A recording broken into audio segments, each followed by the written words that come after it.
September 11th, 2025, and of course, a lot's going on in the world, including a manhunt for the assassination of person that assassinated Charlie Kirk of Turning Point USA, or yes, Turning Point USA, as he was speaking at a event in Utah. So definitely that manhunt is still going on, and they're still trying to find out that person. And all along those lines, I think they had found some mistaken people or some people with interest, but they turned out not to be the person of interest, and all along those lines. So definitely that is something that is going on. Is there is a massive manhunt for the Charlie Kirk killer, and all along those lines.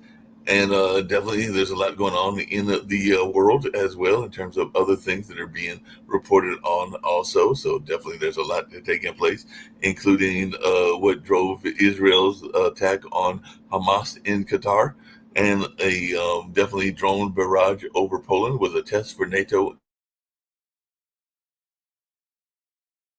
as drone defense questions for NATO. So that is definitely something that is being talked about in the news as well.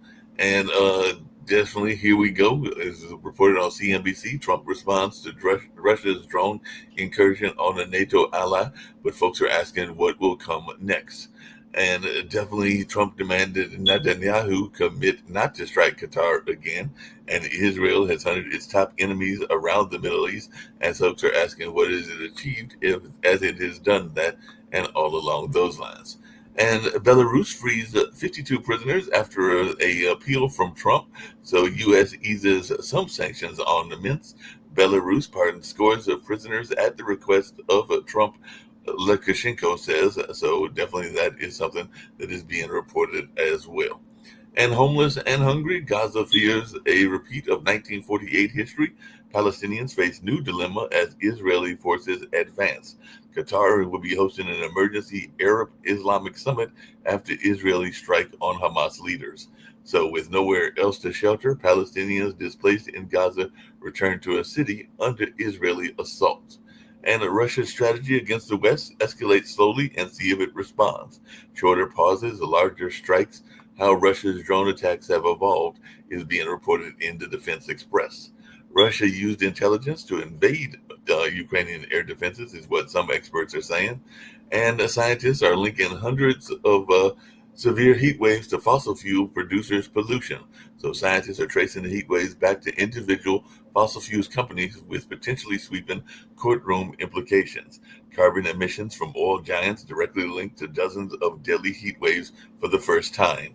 And the world's largest fossil fuel and cement producers are responsible for about a half of the intensity of recent heat waves, according to what new studies are saying. And France welcomes their new prime minister with Block Everything protests. So France arrests hundreds as Block Everything protests erupt across the country. So definitely that is something that is going on as there is protests against the new leadership there. And Israel kills dozen in Gaza as Amnesty warns of unlawful displacement.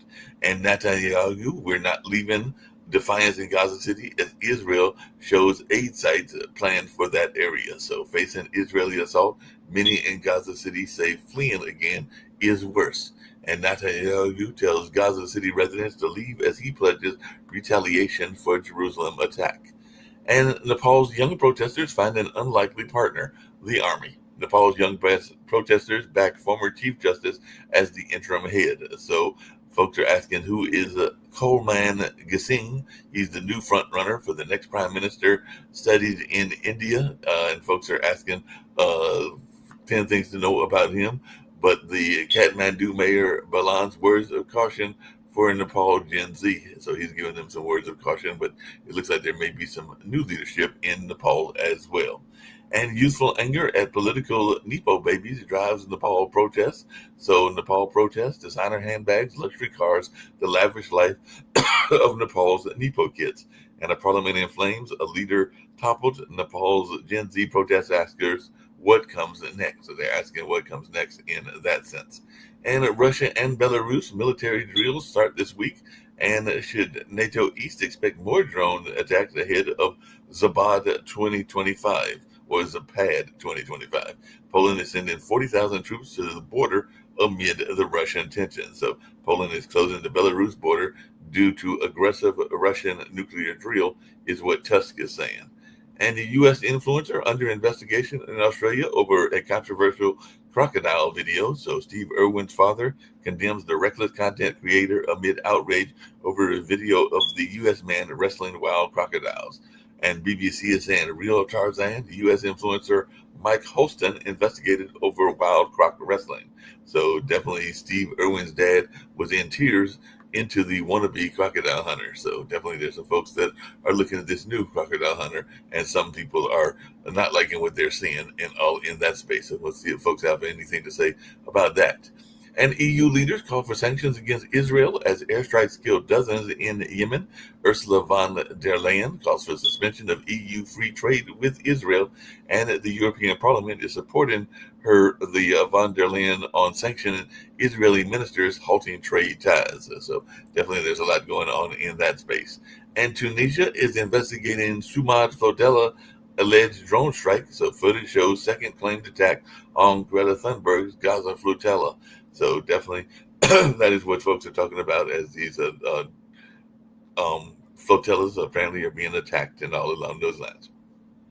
And there was a massive gas tanker explosion in Mexico City that killed 3 people and injured 70 others. So it was a tanker truck that exploded on the Mexican highway, and that is definitely something that folks are looking at as well. And folks are asking who is France's new prime minister, Sebastian Lecornu. And definitely it looks like the French government has collapsed again, and CNN is asking how did we get here and what's next. So we'll see how this goes as well. And China approves a nature reserve at disputed South China Sea shoal that has been claimed by the Philippines. So, and the EU chief says it's time for Europe's independence movement, and all along those lines. So Ursula von der Leyen reaches out to the center and the left in her State of the EU address. So there was a State of the EU address. And Hong Kong lawmakers vetoed a bill on same-sex partnership. We'll get to some U.S. news, and then I'll bring in my folks, see what I've got with me and everything. And like I said, Charlie Kirk was shot dead on a Utah campus, and apparently the shooter is still at large. Charlie Kirk's widow, Erica, promoted conservative values at his side, and is one of the 3 folks that he has survived by. I think he's survived by his wife, who is this lady, Erica, as well as 2 children. But the manhunt for Charlie Kirk's killer continues as Trump blames the Democrats. Politicians who have experienced violence directly are reacting to the Charlie Kirk shooting. And a suspect in a U.S. school shooting dies of a self-inflicted wounds. So in Evergreen High School, the shooter is dead from self-inflicted gunshot wound. 1 student remains in critical condition. And this was in a Colorado high school shooting. So like I said, this is since Columbine in 1999, Colorado continues to be scarred by gun violence. And Biden and the world explodes at Kamala Harris's new book. They decided I should be knocked down a little bit more. Biden-Harris tension boils over, and Kamala Harris opens up about the recklessness of Biden's re-election bid. And South Koreans arrested in U.S. immigration raid are being sent home. South Korea president says Georgia ICE raid could have considerable impact on direct U.S. investment from his country. Guns and jobs sparked anger before the ICE raid at the Hyundai plant. Trump orders officers let South Korean detainees stay and train U.S. workers, according to what's been coming out of Seoul and all along those lines. So I'll bring in Rick, see what he's got to say. By the way, today is also the anniversary of 9/11. So, yeah, 24 years ago. Yeah, there's a bunch of horrible, events past and present. Right. There's a ton of BS going around about the Charlie Kirk Right. murder. And I did some researching last night. So they were saying it's a 200-yard shot, which is not a tough shot for a trained shooter, somebody who's been in the military. But it's there are more things that make it, the by far the majority. You might have, I don't. Is that fire alarm going off in your room or my room? It might be my room. So keep talking, and I'll All go right. off Okay. All right. So there are more things that make it look like the standard, the usual crazy amateur than it is a pro hit from Israel or from the Republicans to shut him up or to make a distraction. They don't have the guy yet. They haven't released a name yet. It's not clear whether they know a name yet, though I've heard people say that they probably have DNA and will be able to come up with a name. It's a college age guy, they said, based on witness reports. But now they're saying the shot came from about 520 feet away, so 170 yards. And that's a makeable shot. And also, it was a neck shot, which indicates like an amateur shooting at the head. And as usual, for that distance and that muzzle velocity, the bullet's going to drop 4 inches. And so if you're aiming at the head, also there was wind. So it's going to, nobody aims for the neck. If you're a lunatic idiot, you're aiming at the head, the bullet drops because of gravity and it ends up hitting the guy in the neck, which is what it did. So it's probably a lucky lunatic, and it's not necessarily a pro hit. Also, people are saying pro hit because they only shot once. Well, at that distance, it only takes a bullet 1/6 of a second if it's a 22 caliber bullet. The smaller the caliber, the faster the muzzle velocity. So that person would have seen what happened in 1/6 of a second and wouldn't, amateur or not, wouldn't have needed to do a second shot. So all the conspiracy theories are, they're likely bullshit. If you go. Yeah, I hear you and everything. And Nick, what's your take on this? It took place in Utah, an area that you know quite well, and everything along those lines. I know that in the past we've had folks like Travis and even Shaquille that are friends of Turning Point and all along those lines. So was it a assassination attempt? Was it a sniper, or was it just some random lunatic like Rick is thinking? What is your thoughts on this Charlie Kirk murder? Well, that's a good question. I didn't know what type of bullet. That's pretty important. Yeah, they haven't said yet, but usually it's a 22. And so 22s are pretty small, and so the thing is, to get a kill shot in on a 22 is kind of difficult at that range. Well, the one that the shooter in the Trump attempted assassination, that was a 22. Yeah, those are a little small. So I was going to Google and find out what type it was, but it either was a pro or a lucky lunatic, one or the other. But and when it comes to lucky lunatic, one more thing: this event had 3,000 people. They had 6 uniformed police officers for 3,000 people. Not enough. They said they had some undercover in the crowd, and they also said Charlie Kirk had some of his own private security, but none of that. They didn't have anybody up on rooftops. If this had been like a this is the second time they ignored the rooftops. By the way, Utah Valley University, I have been on their campus because that's where my other company, National Pension Partners, we recruit students from Utah Valley to work at NPP because they have a financial planning program track there, which they don't have at BYU or University of Utah. So we do have several students who have gone to Utah Valley that work in our company right now. And it's a nice campus, but it's like any other college campus. Why they don't look to secure rooftops, because this is the second time they didn't do it, I don't know. But I think it's budgetary problems. They're looking at budget. And frankly, in terms of the guy who got shot, I don't know much about him. I learned more about him in 2 days than I have. So, each side is like mostly you don't want to speak ill of the dead, but Charlie Kirk, a lot of his rhetoric was, pretty extreme. And did he believe it? Is it? No, I never listened to him till yesterday, posthumously. So I don't know. But I mean, it's a terrible thing. And, okay, so I think a lot of the stuff he said was jerky because he's conservative, I'm a liberal. But then they run all these pictures. A lot of reports say even though he was conservative, he was happy to debate anybody at any time. And So, I mean, and it's terrible. He's got a wife and 2 kids. He's 31 Right. years old. Yeah, no, yeah, it's kind of one of these tragedies that was unexpected. When it came out yesterday, it showed the shot, and I was going, and they were all talking about him. I said, aren't they concerned about his health? I mean, if you get shot by a gun, that could be pretty fatal. And of course, he passed away. Because if they hit him in the artery, it's really a real problem. So Kim wants to play some videos.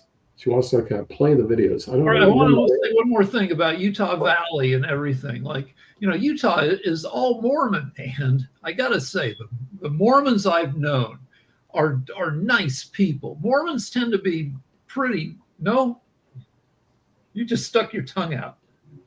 Oh, I did. Okay. Well, I'm LDS, so I'm Mormon. So go keep going. No, I'm just saying. Mormons, what am I supposed to I've known lapsed Mormons. I know a lot. I know a lot of Mormons. I'm a member of the church, and they might be conservative, but they're not lunatics. So no, they're definitely not. This person wasn't. But in Utah, it's 50% Mormon now, 50% not Mormon. A lot of Mormons live in California and around the world, and Latin America is a big. But see, this has nothing to do with the Mormon Church. This has something to do with who knows who this person is and what this whole thing was all about. It looks like Shaquille has sort of joined us. He did call me and said he would like to join because he didn't know Charlie Kirk and Turning Point and everything like that. So hopefully he'll get on camera and he'll share some of his insights and everything like that. But he did say he was interested in coming and sharing his. I'm like perplexed because with this guy Charlie Kirk, I didn't see him being well known enough. I don't see why someone would hit him. I don't see it.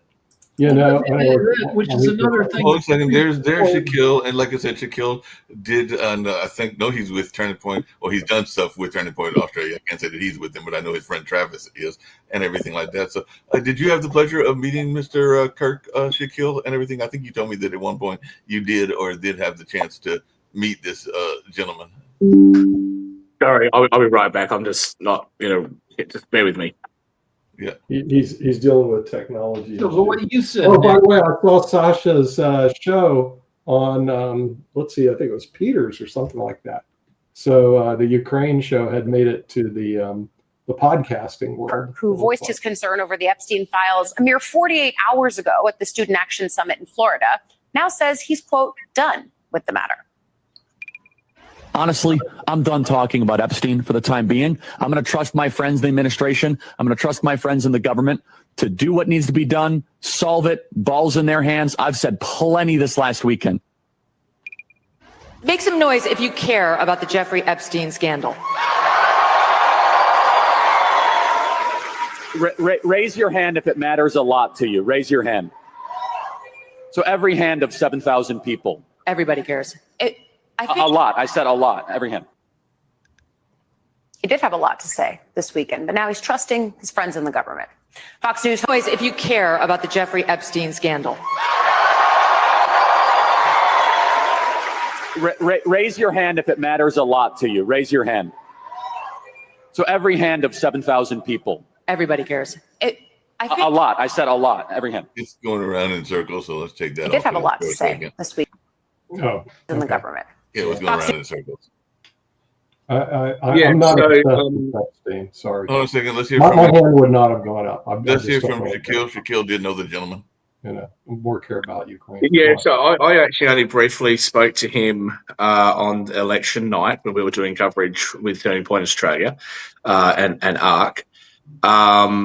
So Turning Point Australia is run by Joel Jamal. And obviously there's Turning Point UK, and as a British citizen, I'm obviously have some interest in what they do. I'll just make a couple of points here. Look, in the first place, not everybody in these groups feel and look at every issue exactly the same way. We all have different opinions. Mm-hmm. What I think is so sad about this, other than the fact that a very young person, a 31-year-old person, has lost his life, what I think is so sad is that he started Turning Point USA when he was 18 years old. And I think that we should be wanting to see young people pay more attention to what's happening in their countries and pay more attention politically to what's going on. So I think it's terribly sad that that's happened. I think it's a very bad moment for the United States. And I would say the same thing if it was, somebody like Destiny, whose opinions I don't particularly like. He certainly doesn't deserve to lose his life. So terrible, terrible day. I was planning on coming on to today's show to remember September 11, which is obviously a very tragic moment for the US and for those of us around the world. But yeah, the Charlie Kirk thing I think is really terrible. One thing I will say, there's been a lot of commentary by some right-wing media criticising some of the comments made online by people on the left. I actually don't think that's particularly fair. I think if you look at some of the biggest podcasters on the left, like the Young Turks and most of those types of people, they've all come out and denounced what happened yesterday. So yes, there's been some commentary on MSNBC and BBC, which leaves a little to be desired. But I think for the most part, people have been quite respectful. And yeah, look, it's a tragedy. Political violence is never warranted. And the United States and other countries need to start ratcheting this down because it's not healthy for us in the West to continue on like this.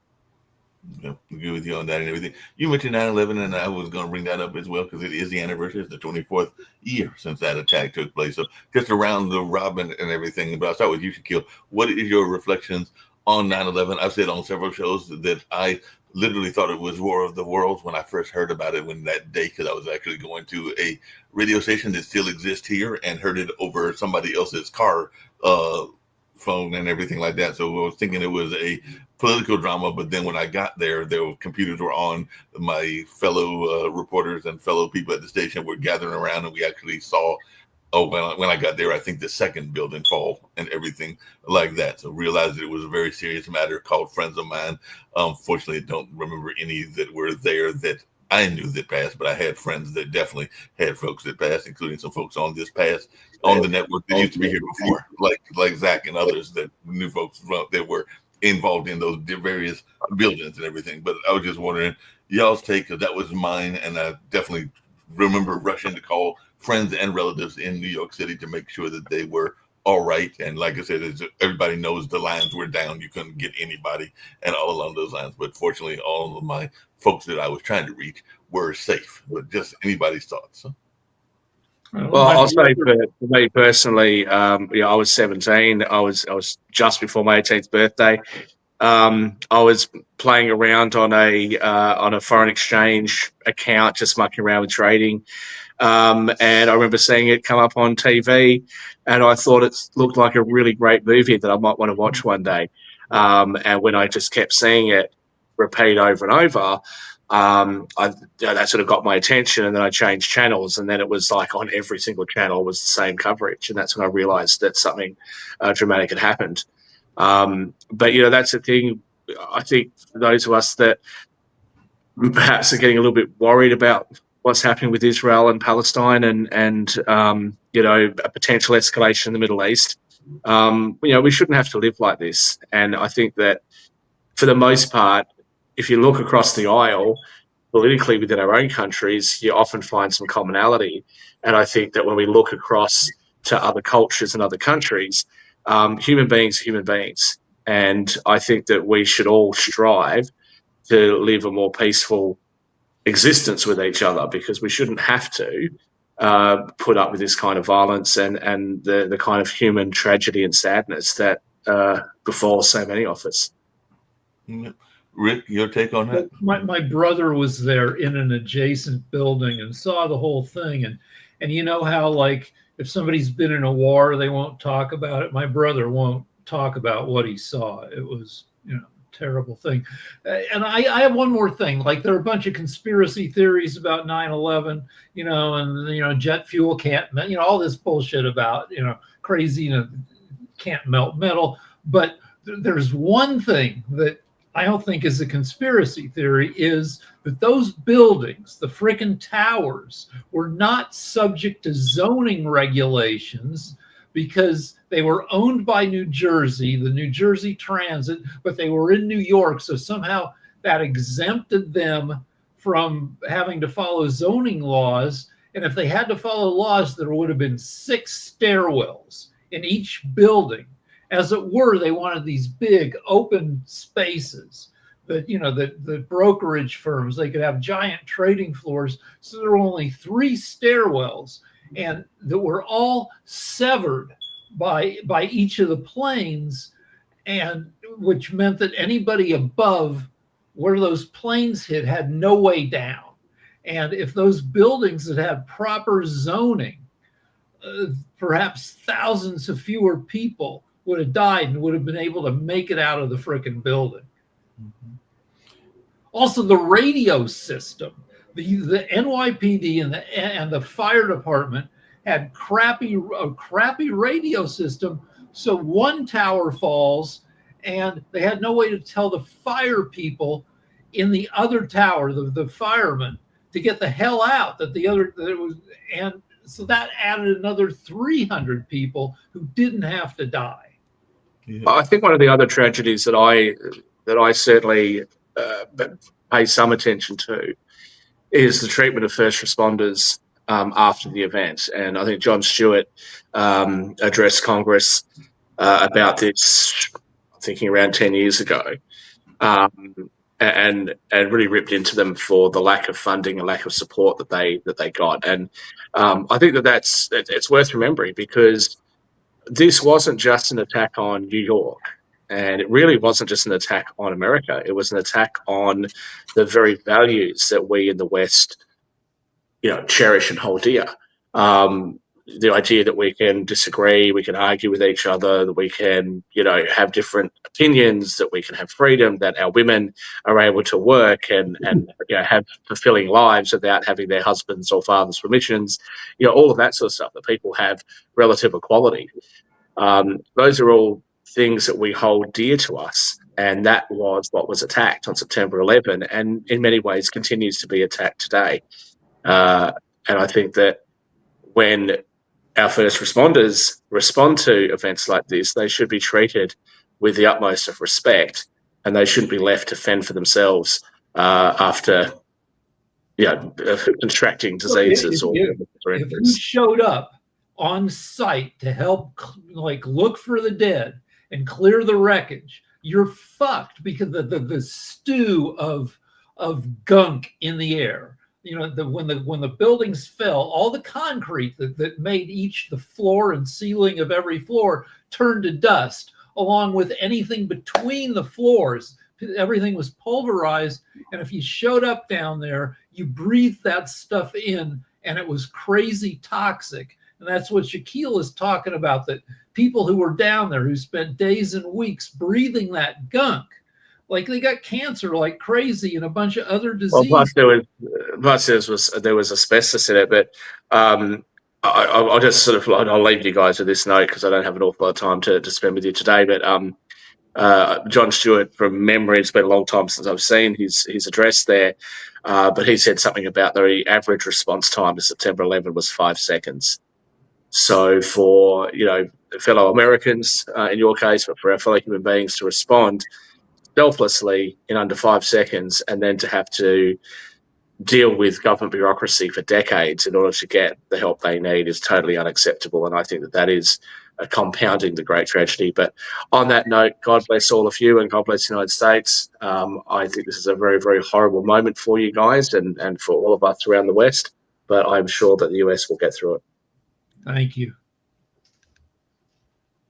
I mean, looking, 24 years ago, but it's hard not to look at some of the stuff that goes on here and think Osama bin Laden would be happy by at our political turmoil and how pissed we are at each other. Yeah. Well, there's stuff obviously going on right now, which not only Charlie Kirk is, the Ukraine situation. Sasha, tell us about the interview that you had the other day with Peterson, the podcast. Thank you. Well, I think that it went rather well.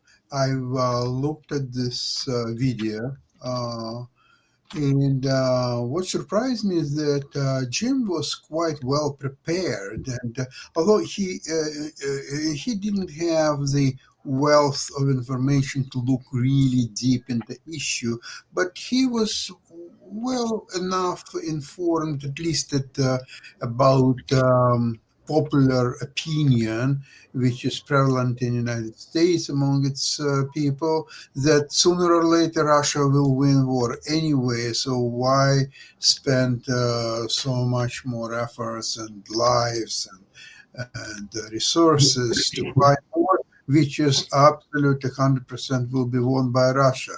And I believe that by the end of the show, he's no longer sharing that view.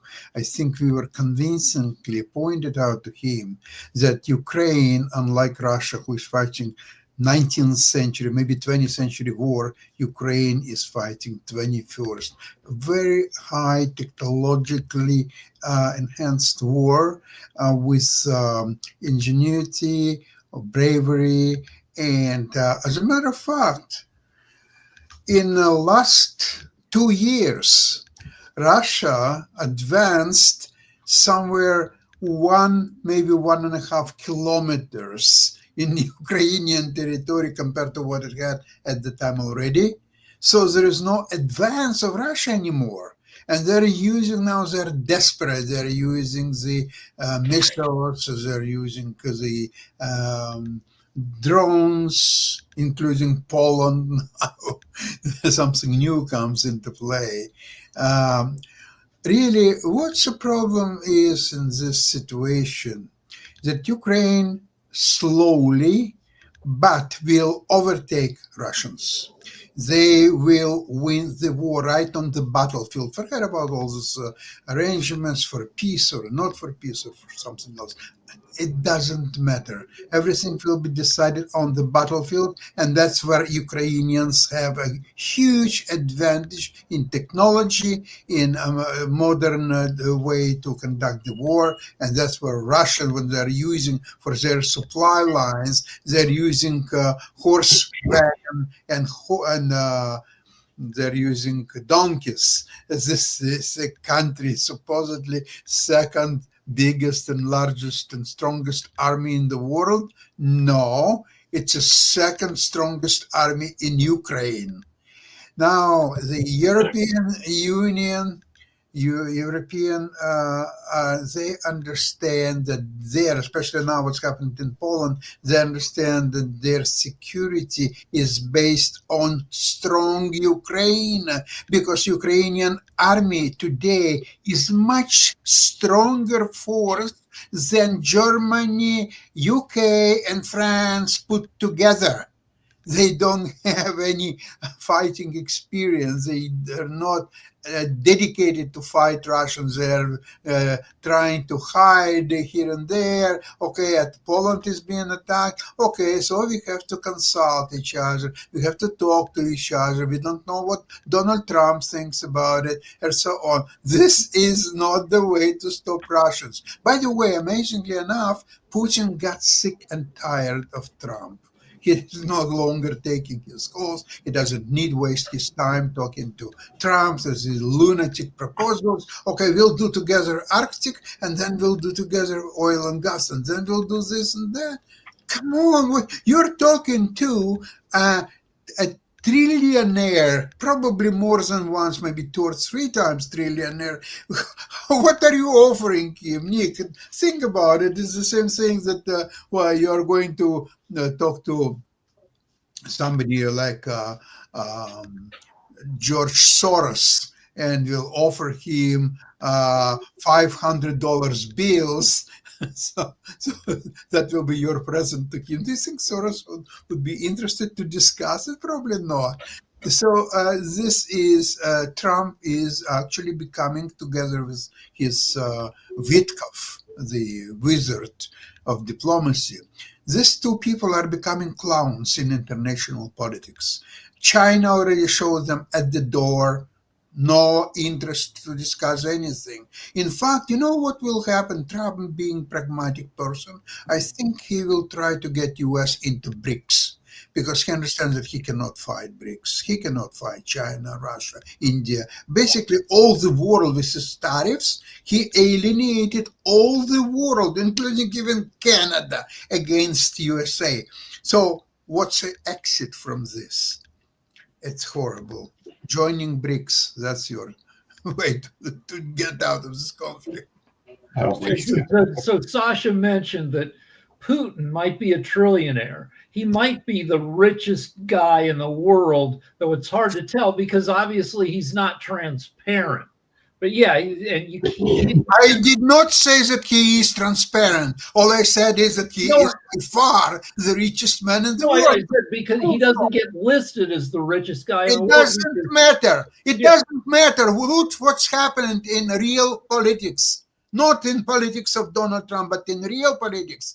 Right now in China, they made a new partnership, which is not only the economic, it's a war, it's everything. But China, Russia, and North Korea, there is nothing on paper. They didn't sign anything.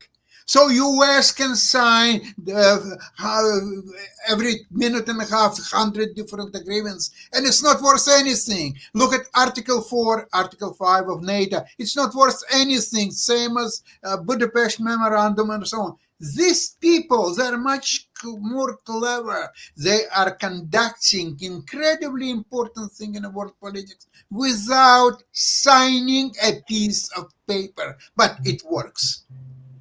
All right. I want to talk about a Ukrainian refugee who's dead and whose murder is kind of a companion murder to Charlie Kirk's. She got killed a few days before. This is Irina. No, it wasn't a companion murder. That was no. What I'm saying is that it's being used by the Republicans for the same purposes. So everybody knows that this lady was a young, beautiful blonde lady, and everybody knows for propaganda that is the best murder to have to get people upset. This woman got on a bus in Charlotte, in your neck of the woods, and a schizophrenic black man, for no reason, stabbed her to death. And there's footage, and it's horrible. And the Republicans are saying, well, blaming the Democrats, saying it's the court system. This guy was in court and in prison 14 times. And they're saying that it was Democratic judge, let him out. The deal is that if a guy has served his sentence, even if he's dangerous, you have to let him out. Everybody knew he was dangerous. His mom knew he was dangerous, said he needed to be locked up, but you can't lock somebody up if there's no reason to jail them. The laws about locking up crazy people changed 40 years ago, and the longest you can hold a crazy person is 72 hours. So Rick, isn't that part of the problem? Is that it's an indictment not so much on even the political landscape, but an indictment on our mental health system and all those. Yeah, but these changes happened under Reagan, and not that you can't blame Reagan 40 years later. We've had plenty of time to try to change the system, but the Republicans are saying it's all on the Democrats when there's a lot of bullshit there too. So yeah, they're trying to make something very important when people are talking about the death of Kirk and this Ukrainian girl, and they're like, okay, is this somebody dead and somebody dead is there? Wow, it's very bad. Don't forget the main difference is that the Kirk, he knew how dangerous is what he was doing for the last several years. And he had his security, he had his own security. So he knew that what he's doing is dangerous and it could actually hurt him at any time. Now that girl, on the other hand, she didn't do anything at all to provoke somebody to attack her and inflict the horrible death on her. So these are two completely different situations, and I don't know why people are trying to bundle them together. Well, the trying to Republicans are bundle them. trying to blame Democrats for the frickin' violence. We don't know who the They're shooter trying to- hasn't been named yet in Charlie Kirk, and we don't know what is. And every time there's a shooting like this, everybody scrambles to find out, the politics of the shooter. The politics is generally it's a crazy person, and their politics don't frickin' matter because the crazy is bigger than the politics. So what they're trying Toby. to do is they're trying to tie it together, Sasha, to answer your question. When the video footage came out about what happened with the young lady on the bus who was killed, that happened August 22nd. That didn't happen just a few days ago. So that was August 22nd when that took place. And so when the video came out, the first thing that they tried to do was, one, the Democrats are weak on crime. And two, it's a black man who killed a white woman, that everybody should be outraged. So they turned it to a race issue. So now this happened with Charlie Kirk, which is another tragedy, another senseless murder that happened. Also, we have yet to talk about the school shooting that also happened yesterday, where two people were killed at Evergreen in Colorado. Nobody's talking about that, but we're talking about Charlie Kirk. And the irony in that, both situations are bad. Nobody wants death for anybody. It is sad what happened to Charlie Kirk. I detest everything about Charlie Kirk, but it's sad that he died. No one deserves death. So his position's deplorable to me, but no one deserves death. But again, the irony of the situation from Charlie Kirk to the school shooting, we're talking about a man who justified the school shooting or justified a school shooting to protect the Second Amendment. And we're talking more about the individual who did that over the individuals who died at a school. That's just an irony, just pointing that out, not saying anything about either death, just saying that is just an interesting tidbit. But what they're trying to do again, Sasha, one with the race and the political end on the murder that happened on the bus in Charlotte, they're doing the same thing with Charlie Kirk, because what they put out, and this is just some. No, there are actual individuals and on the right who I'm happy to say are saying the right things about, yes, this is a tragedy. We shouldn't jump to the conclusions and so on and so forth. But there are some who are putting out, we are at war. They're coming after our white kids. Nick actually put up a post on his page, which he should take down, talking about this is what they hate. Who's they, and what are you trying to say? So it's turned into a racial, the politics, this, and that only leads to more death. They're forgetting about the 14 mass murders or the 14 people killed in mass shootings in between the time of the lady who was murdered on the bus and Charlie Kirk, not even counting the two individuals that were killed at the mass murder then. They're forgetting about all the murders in between that whole situation, only to do this as politics. And that's asinine, upsetting, and something we should not do. But that's what they're doing. There's another wave of bullshit coming out of the bus stabbing, where they took like conservative jackasses are taking a screen. All this happened on the bus camera, and they're taking a screenshot of. So if somebody's shooting, everybody knows it because guns are noisy. Knives are quiet as heck. This guy was super fast. He pops up, he goes stab, stab, stab, and the girl starts keeling over, right? And there are about 3-4 other passengers on the bus, and I believe they're black. So conservative jackasses are taking these screenshots of everybody sitting there saying, look, and circling the black people saying, look, nobody cared about this white woman, when really nobody knew what had happened yet, including the girl. She started going like this. She had no, like, you get stabbed, you don't even know until for a couple seconds. So they're taking an unfair, because after she keeled over, the guy gets off the bus, everybody goes over there to try to help her. There was nothing to do for her, but everybody popped up and was trying to offer aid, but they're taking this dishonest screenshot. They're doing that. They're also, and that's that racial component, which they're trying to tie race into it.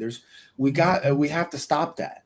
And again, it's not everybody on the right. There are some individuals on the right that are doing that.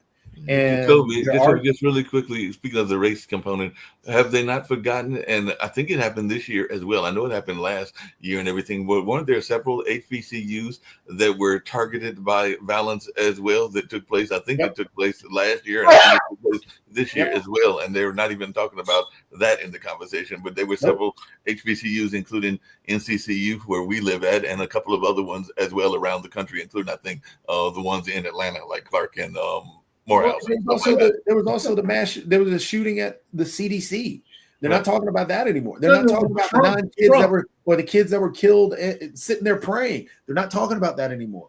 What they're using is this politics to attack each other. All right, Trump gave an address via Truth Social last night, and it was horrible. And he listed all these things. He listed all these victims of violence, and they were all Republicans, right? And he had to go back to the last one he listed was Steve Scalise, who is a Republican congressman who was shot by a lunatic who shot up Republicans at the congressional baseball game. So Trump went, and that happened 8 years ago. Trump had to go back 8 years to find one more example of Republicans being hurt, and he ignored the Minnesota shooting that happened, 6 weeks ago, 2 months ago? Yep. It was of Democrats. So he only listed Republicans. So Trump was doing the same freaking rabble rousing. Yeah. He is part of the problem, and we have to be honest about that. The other presidents from Bush, Clinton, Obama, even Biden had put out actually very eloquent statements. Honestly, who was it? There was the Republican governor he put out a phenomenal statement talking about coming together and so on and so forth. I completely agree with Shaq. The lack of mental health services is in dire need. But the problem is we have to, and this is why I keep coming back to, just be honest about situations. Let's stop playing the political games, because what happened on the bus is extremely condemnable. But again, we can't jump to, hey, we got to send in the National Guard and all this other stuff because we're going to play politics with that. We're not doing that.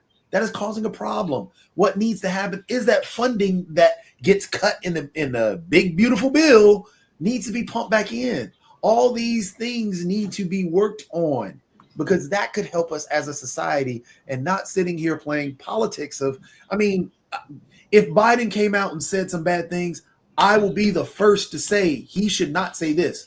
Trump should not come out in his statement to try and bring the country together to talk about radical left.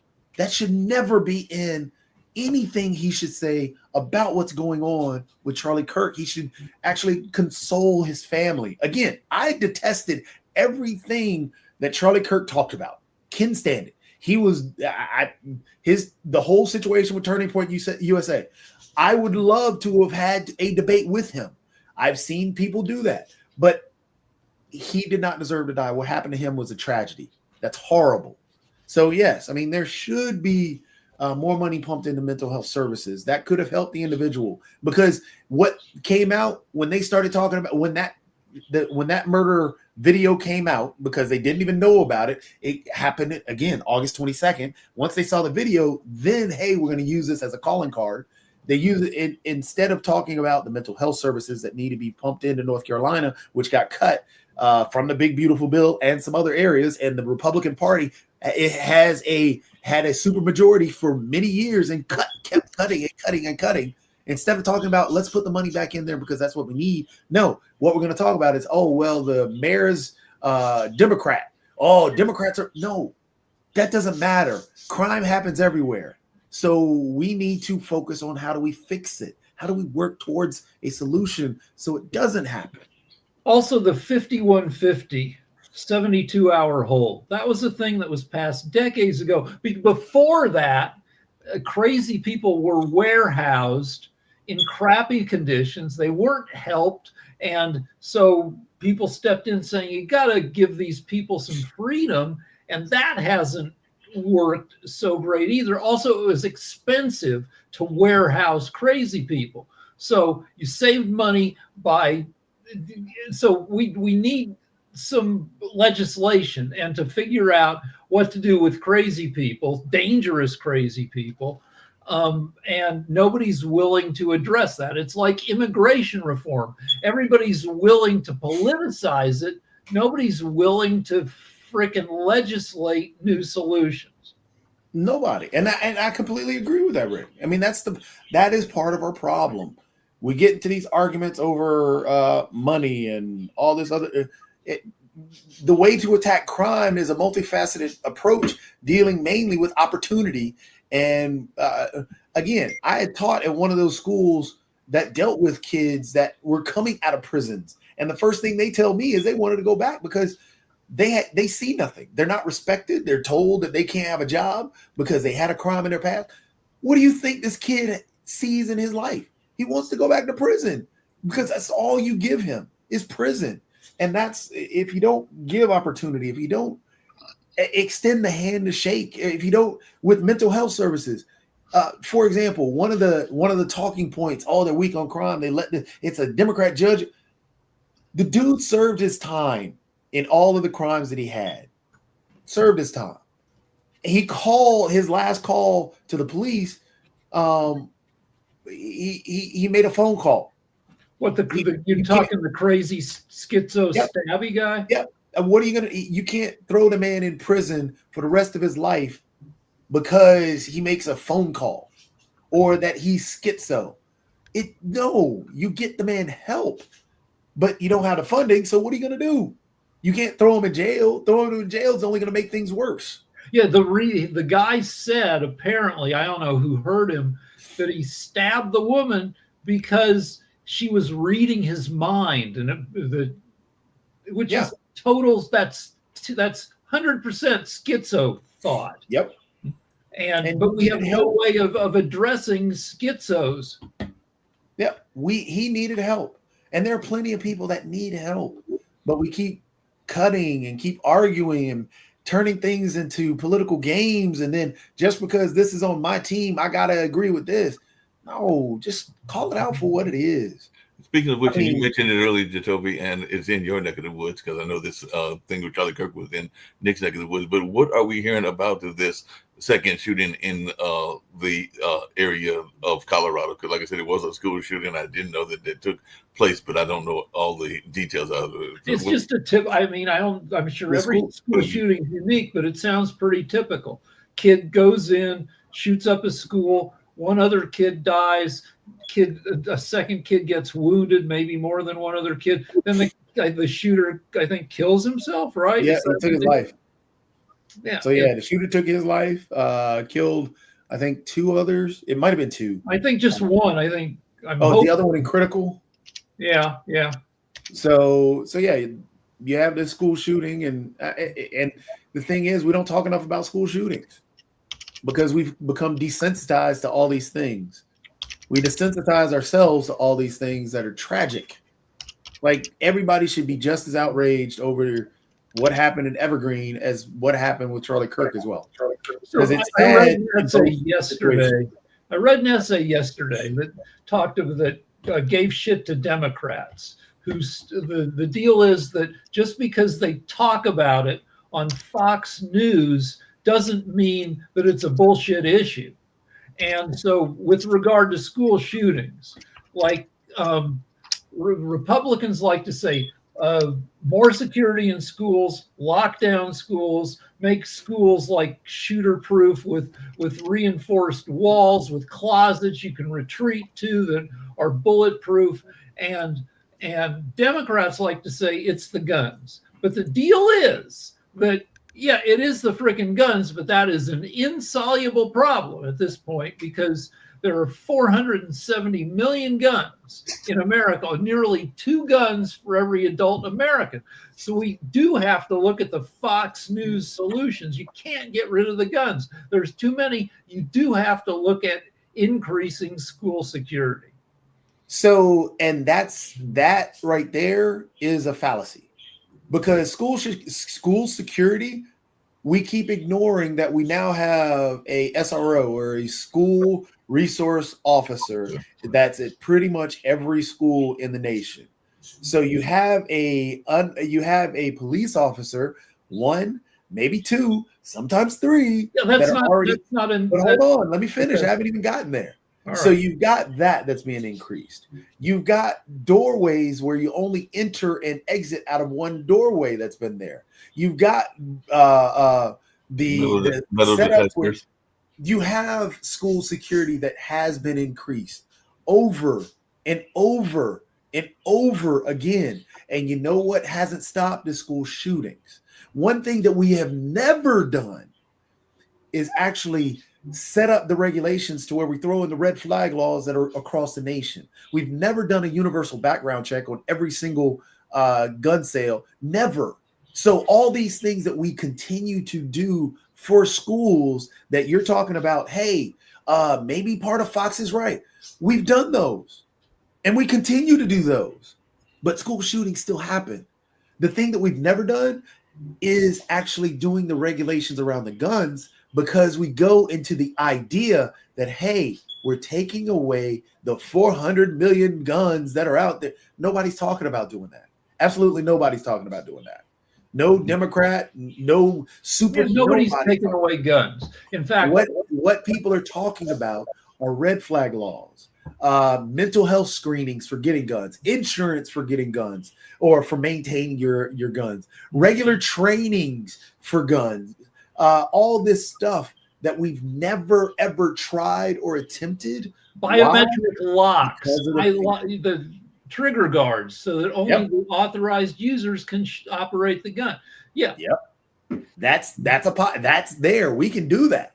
But the problem is because one, it's an expense on the gun industry. The gun industry puts out ads saying that, hey, they're going to take away all your guns. They're trying to do all these crazy regulations and all this other stuff, and you'll never be able to get a gun because only criminals will get guns. So that's the fallacy. The gun industry sells twice as many guns when there's a Democrat in the White House as when because the gun industry say, here they come to take away your guns. No, nobody's guns have been taken away in decades. No, And- that's one of there those hasn't been anybody's guns. Well, actually, there have been, but that's happened up under Republican administrations. Well, no, But I mean, nobody like talks about if they find some drug dealers who have a cache of 80 guns, yeah, they're going to take it and cocaine and frickin' meth and what? Yeah, they'll take those guns away. But no, that is honestly the movie stories that they put out there to scare people into going against any regulation towards guns, and then you still have these situations that happen.